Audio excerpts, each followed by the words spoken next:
Hello माझ्या लाडक्या बहिणींनो, स्वागत आहे तुमचं आपल्या नवीन व्हिडिओमध्ये। आज 15 फेब्रुवारी आहे आणि सोशल मीडियावर अनेक ठिकाणी सांगितलं जातं की आज पैसे येणार। पण बहिणींनो, आज रविवार आहे, बँकांना सुट्टी आहे, त्यामुळे आज खात्यात पैसे जमा होण्याची शक्यता खूप कमी आहे। अफवांवर विश्वास ठेवू नका। खरी परिस्थिती काय आहे ती आज आपण या व्हिडिओमध्ये पाहूया।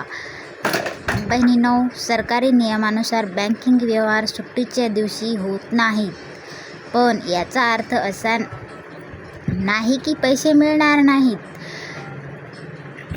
उद्या सोमवारपासून 16 फेब्रुवारी हप्ते वितरणाची प्रक्रिया पुन्हा वेगाने सुरू होईल। ज्यांना जानेवारी आणि फेब्रुवारीचे 3000 रुपये मिळायचे आहेत त्यांना उद्यापासून मेसेज येण्यास सुरुवात होऊ शकते। सध्या सरकारचं पूर्ण लक्ष ई-KYC आणि पात्र महिलांच्या यादी अपडेट करण्यावर आहे। 31 मार्चपर्यंत मुदत असल्यामुळे कोणाचेही पैसे बुडणार नाहीत याची खात्री बाळगा। आज रविवार सुट्टी आहे, तर तुम्ही एक काम नक्की करा।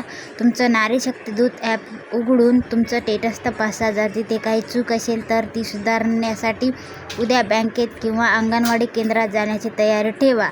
तुमच्या बँक खात्याला आधार लिंक आहे का याची कागदपत्रे तपासून ठेवा। बहिणींनो, तुम्हाला आपल्या व्हिडिओवर नेहमी खरी आणि खात्रीशीर माहिती मिळते। आज पैसे येणार नाहीत, पण उद्यापासून हालचाली वाढतील। तुम्हाला काय वाटतंय? तुम्हाला जानेवारीचे पैसे मिळाले होते का? कमेंट्समध्ये नक्की सांगा। खरी माहिती आवडली असेल तर चॅनलला सबस्क्राईब करा। हा व्हिडिओ इतर बहिणींना शेअर करून त्यांना अफवांपासून वाचवा। धन्यवाद। हा व्हिडिओ सर्वांना शेअर करा।